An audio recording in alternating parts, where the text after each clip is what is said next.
Besito? You don't want to give me a besito?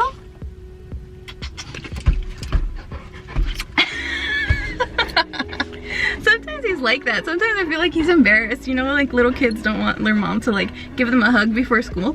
Hey guys, we are here at Home Depot.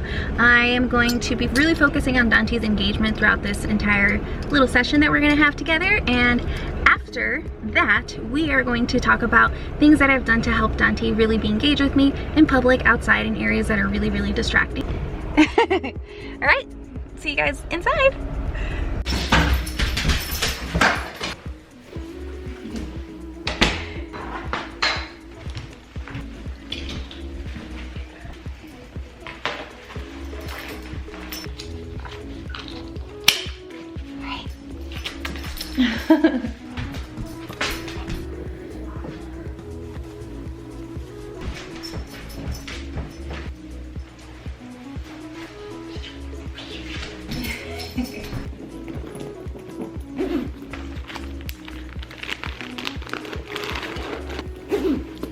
Dante, sit.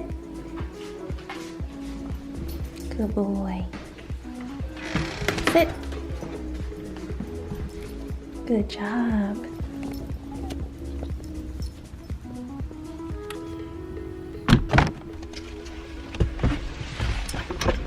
Ready?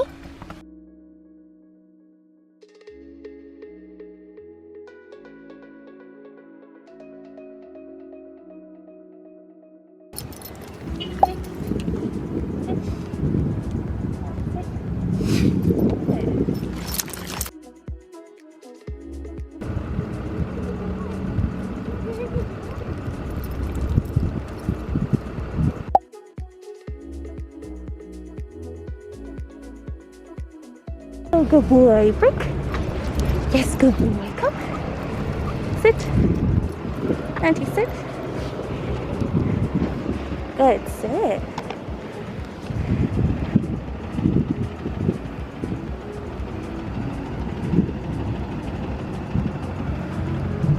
Good boy. Good job. Brick. Good boy. Come. Sit. Good, sit. Good boy. Yep.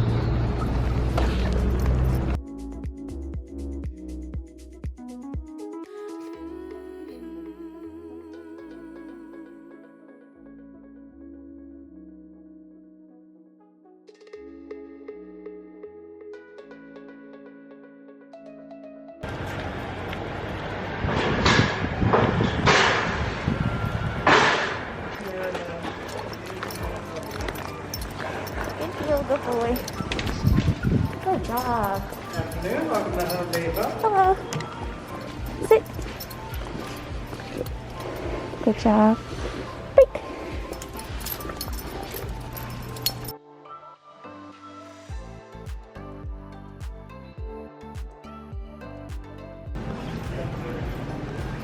Good boy. Good deal.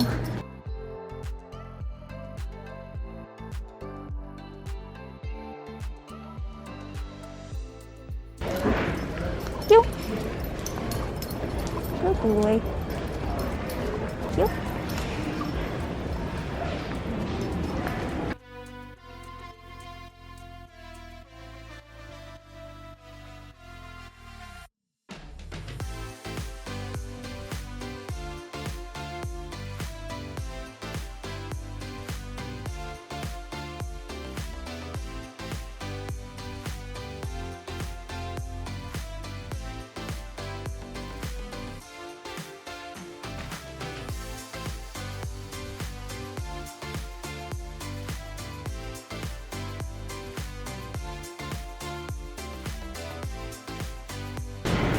That's a good boy.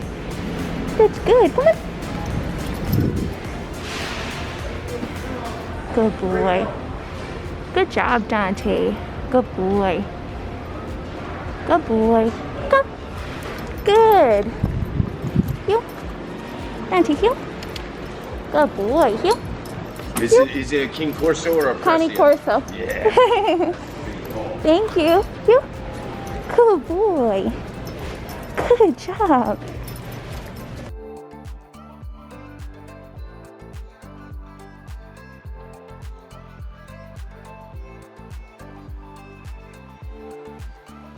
Boy, Dante.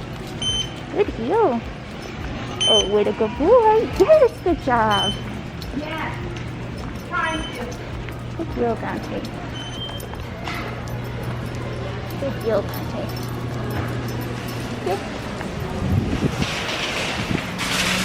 Good boy. Yep. Good job. Hey, Dante.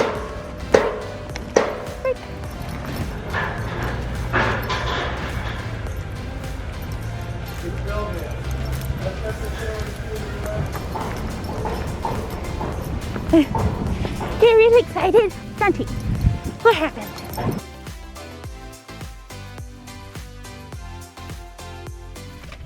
Yeah, you did a good job, didn't you? Yeah. Hey guys, so we just came back. You know, a common issue that a lot of owners have is getting their dog to pay attention to them and staying engaged when they are out in public, outside, particularly outside. I get a lot of questions from you guys like that, asking what do I do so that, excuse you, Dante, asking what to do to get your dog to be engaged with you when you're outside. That they're great when they're inside with you, that they're super obedient, but as soon as you hit the outdoors, they get distracted by every little thing. So the things that I really try to work on with Dante and with Peach every time we go out is, number one, to always make our time together fun. To always make it so that, you know, Dante and Peach are enjoying themselves. Even if they're in a situation that they might not be comfortable in, I always try to focus on teaching them to always look to me for guidance and incorporate things that are fun for them. So he loves physical touch. So that is something that every time he does something really good when we're outside, I always make sure to incorporate that. Another way to make things fun, aside from making sure you're rewarding your dog, is making sure that you're also giving them breaks in between. A mistake that I used to do a lot, especially when dealing with Dante's reactivity, is that I would just go in a store somewhere and just be telling him like command after command after command. And that, you know, although it's good to practice and reinforce things that your dog knows, that can be stressful for them too, and it's not going to make the you know, outing as enjoyable if they feel like they can't literally do anything. So what I like to do with Dante and Peach is give them a lot of breaks in between. Let them sniff around, let them walk to the end of their leash, you know. As long as they're always paying attention to me, you know, I will reward that behavior. So that's something that's really great, and that I found that makes our outings way more fun and engaging. Another thing that I like to do is I really put an emphasis on rewarding eye contact, especially if it's unprompted. So like if Dante is like looking at you know, strangers, or like what happened inside in Home Depot, that really big machine. So you're always wanting to make sure that you have to encourage eye contact, especially when it's unprompted when you're going out. So that's something that has really been helpful for Peach and for Dante, especially for Peach, because Peach, she is more distracted than Dante. Like, she is very excitable, so any little thing, like a leaf literally blowing in the wind on the floor, gets her like super excited.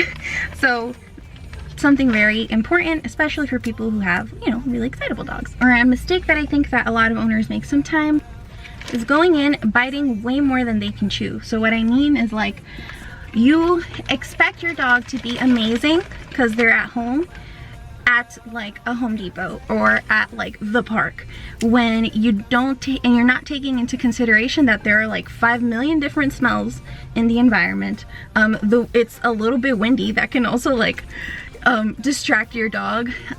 There's a lot of, you know, sometimes it's not like as obvious as like, oh, there's like people walking by, that's why your dog gets distracted. Dogs can get distracted by a lot of things. Like, for them, being in an environment that they're not usually in is very overstimulating. So you have to make sure that when you're going to a place, if you want your dog to succeed and, you know, be well behaved, you have to start in baby steps. That's something I always talk about. Don't bite off more than you can chew. If your dog gets way too excited with people, don't let people pet him. You know, that's something I did for a long time with Peach. And to this day, like if I see that she's too excited and I know that she's gonna jump, I don't let people pet her. And if I think that I want to challenge her, I tell people, if she jumps on you, stop petting her. We have all of these expectations for our dog, but our dog also has expectations from us. Like, you're going to a different place, but are you making it fun? Are you incorporating a lot of breaks? Are you, you know, when you're walking, are you just walking in like a zombie, or are you like making it more engaging, calling them, you know, giving them a little scratch? Like, that's something, those are things that seem so insignificant, and that sometimes when you're running errands you don't even think about doing, but those are things that you have to practice. And like, for example, like you can't, for example, go and run an errand and like just like hope that your dog is well behaved. Like, for example, today I had no reason to come to Home Depot. I literally had no reason.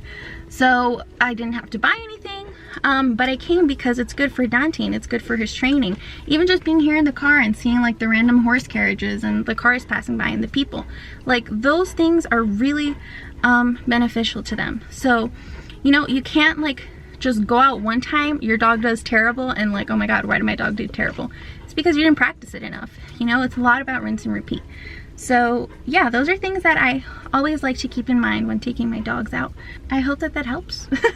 Hope you guys enjoyed this video. Don't forget to subscribe to our channel. Don't forget to check out our merch.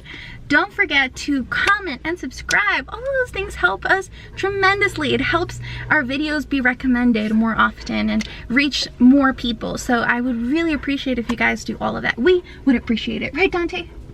Right. Tell them how you would appreciate them. Yeah, look at this. Look at all this drool. Why are you drooling so much? Huh? Your drool is going in circles. Bye, Dante. Bye. Un besito. Besito? You don't want to give me a besito?